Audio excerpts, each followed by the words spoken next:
نحمدہ ونصلی علی رسولہ الکریم اما بعد فاعوذ باللہ من الشیطان الرجیم بسم اللہ الرحمن الرحیم۔ ہم نے پڑھا کہ اسم کی دو اقسام ہیں، اسم ظاہر اور اسم ضمیر۔ اسم ظاہر تو وہ ہوتا ہے جو کسی شے یا ذات پر صراحتاً دلالت کرتا ہے، جیسے الرجل، الفرس۔ اور اسم ضمیر وہ ہوتا ہے جو کنایتاً دلالت کرتا ہے مخاطب، متکلم اور غائب کی صورت میں۔ تو ہم نے کہا کہ ضمیر کی، اس میں ضمیر کی دو اقسام ہیں، ایک ضمیر متصل ہوتا ہے اور ایک ضمیر منفصل۔ ضمیر متصل نام سے ظاہر ہے، متصل یعنی ملی ہوئی ہوتی ہے، اور ضمیر منفصل فاصلے پہ یعنی الگ سے ہوتی ہے۔ اب ضمیر متصل کو ہم نے کہا تھا کہ اس کی دو اقسام میں، ایک ضمیر بارز ہوتی ہے اور ایک ضمیر مستتر۔ تو بارز ظاہر ضمیر ہوتی ہے اور مستتر چھپی ہوئی یعنی پوشیدہ ضمیر ہوتی ہے۔ تو ہم نے ضمیر بارز جو ہے نا وہ پڑھی تھی کہ یہ تین طرح کی ہیں متصل میں، ضمیر متصل میں۔ ایک تو ضمیر مرفوع متصل ہوتی ہے، دوسری منصوب متصل ہوتی ہے، اور تیسری مجرور متصل ہوتی ہے۔ جو مرفوع متصل ضمیر ہم نے اس کے متعلق پڑھ چکے ہیں، جب ہم صیغے بنا رہے تھے تو ہم نے یہ کہا کہ ہر فعل کو ایک فاعل کی ضرورت ہوتی ہے، اور فاعل کے لیے ہم ضمیر مرفوع متصل کو استعمال کرتے ہیں، اور فاعل کے بدلنے سے صیغے بدلتے چلے جاتے ہیں۔ تو ہم نے اس وقت یہ پڑھا تھا کہ الف جو ضمیر ہوتی ہے تثنیہ کی ضمیر ہوتی ہے مذکر غائب کے لیے، اور جمع کی ضمیر واو ہوتی ہے مذکر غائب کے لیے۔ اور تثنیہ کے لیے ہم نے کہا تھا کہ مؤنث غائب کے لیے الف کی ضمیر، اور جمع مؤنث غائب کے لیے نون نسوہ ہوتا ہے۔ پھر ہم نے یہ بھی پڑھا تھا کہ تا ضمیر ہوتی ہے مذکر مخاطب کے لیے، واحد مذکر مخاطب کے لیے، اور تثنیہ کے لیے تما، اور جمع کے لیے تم، جبکہ مؤنث مخاطب واحد کے لیے تی، اور تثنیہ کے لیے تما، اور جمع کے لیے تنا ہوتی ہے۔ اور واحد متکلم کے لیے ہم نے یہ پڑھا تھا کہ ضمیر تو ہوتی ہے، ضمیر مرفوع متصل تو ہوتی ہے، اور ضمیر مرفوع متصل جمع متکلم کے لیے نا ہوتی ہے۔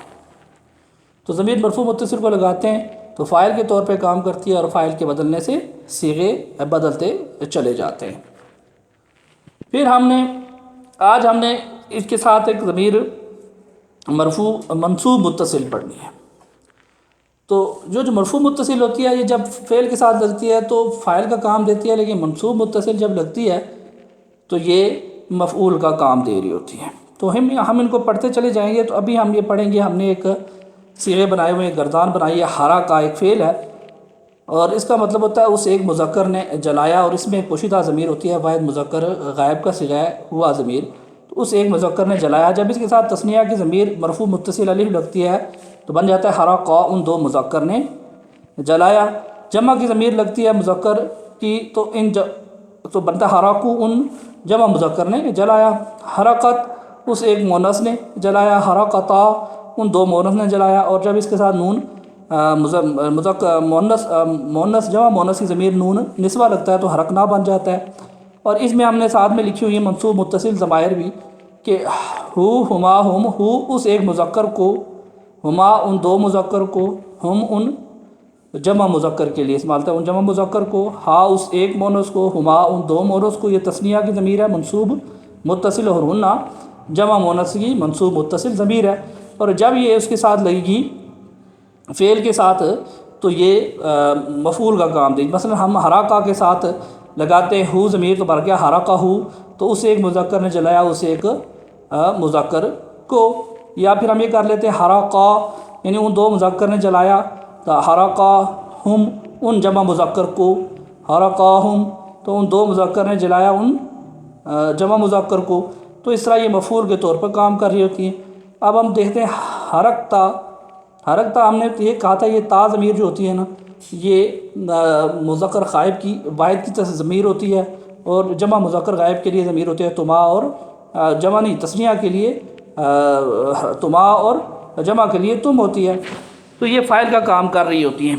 تو اس طرح حرکتی یہ جمع یہ واحد مؤنث مخاطب کی ضمیر ہے، اس میں تی اور تبا تثنیہ کیا اور تن جمع کی، تو یہ جب لگتی ہیں تو اس طرح سے صیغے بن جاتے ہیں مؤنث واحد کے، تثنیہ مؤنث کے، اور جمع مؤنث کے۔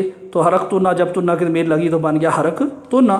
تو اس کے ساتھ ہم دیکھتے ہیں ضمائر منصوب متصل، کا تم ایک مذکر کو، کما تم دو مذکر کو، کم تم جمع مذکر کو، کی تم ایک مؤنث کو، کما تم دو مؤنث کو، کنا تم جمع مؤنث کو۔ تو یہ ضمائر اس فعل کے ساتھ لگتی ہیں، تو فعل کے ساتھ پہلے سے جب ایک فاعل لگا ہوتا ہے، پھر اس کے بعد جب یہ ضمائر بھی لگ جاتی ہیں تو یہ منصوب متصل ضمائر جو ہوتی ہیں مفعول کا کام دیتی ہیں۔ تو یہاں پہ ہم اگر کہیں کہ حرف تی کی، تو اس کا مطلب تم ایک مؤنث نے تم ایک مؤنث کو جلایا، جملہ تو درست نہیں بنتا، لیکن ضمیر کا ترجمہ آپ اسی طرح سے کریں گے کہ اس طرح سے کیا۔ مثلا ہم یہ کہ حرقہ کا، تو اس نے جلایا تم ایک مذکر کو، حرقہ کما، اس نے جلایا تم دو مذکر کو۔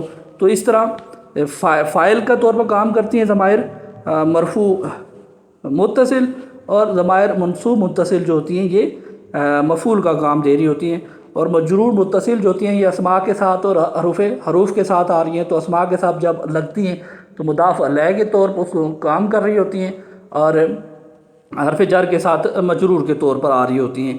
تو اس طرح ہم یہ جو ضمائر مرفوع متصل اور منصوب متصل ہوتی ہیں، ان کو کسی بھی اسم یا فعل یا حرف کے ساتھ ملاتے ہیں، تو فعل کے ساتھ ملائیں تو مفعول کا کام دے رہی ہوتی ہیں۔ تو اس وقت تک ہم نے مفعول کے حوالے سے پڑھی ہیں، اسماء کو اور حروف کو ہم بعد میں پڑھیں گے۔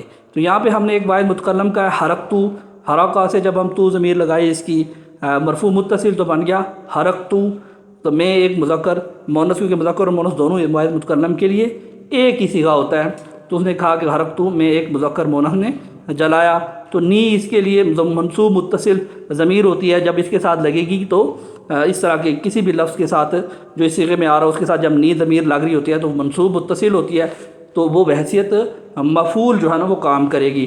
جس طرح حرقنا، تو یہ ہوا ہم جمع مذکر مؤنث نے جلایا، تو یہ جمع متکلم کے لیے جو ضمیر ہوتی ہے مرفوع متصل وہ نا ہوتی ہے، وہ فاعل کا کام دیتی ہے۔ تو فاعل اور مفعول میں فرق یہ ہوتا ہے، فاعل کام کرنے والے کو کہتے ہیں اور مفعول جس پہ کام وارد ہوتا ہے۔ اور نا جو ضمیر ہے یہ منصوب متصل کے طور پہ بھی استعمال ہوتی ہے، تو جب یہ بحیثیت منصوب متصل ضمیر کے طور پر استعمال ہو رہی ہو، فعل کے ساتھ آ رہی ہو، تو پھر یہ مفعول کا کام دے رہی ہوتی ہے، اور اس وقت ہم جمع مذکر مؤنث کو کے لحاظ سے اس کا ترجمہ کرتے ہیں، ہمیں کے طور پہ اس کو لیتے ہیں۔ تو اس طرح ہم ان ضمائر کے استعمال سے جب جملہ کسی بھی فعل کے ساتھ اس کو استعمال کر رہے ہوتے ہیں، تو ایک تو فعل کے ساتھ اس کا فاعل ہوتا ہے مرفوع متصل ضمیر کی صورت میں، اور پھر جب اس کے ساتھ منصوب متصل ضمیر لگتی ہے تو وہ مفعول بھی آ جاتا ہے، تو پھر یہ فعل فاعل اور مفعول کے لحاظ سے اس کا ترجمہ ہوتا ہے اور ایک جملہ بن جاتا ہے۔ صدق اللہ العظیم۔ اللہ تعالی ہمیں دین سیکھنے، سمجھنے اور اس پہ عمل کرنے کی توفیق عطا فرمائے۔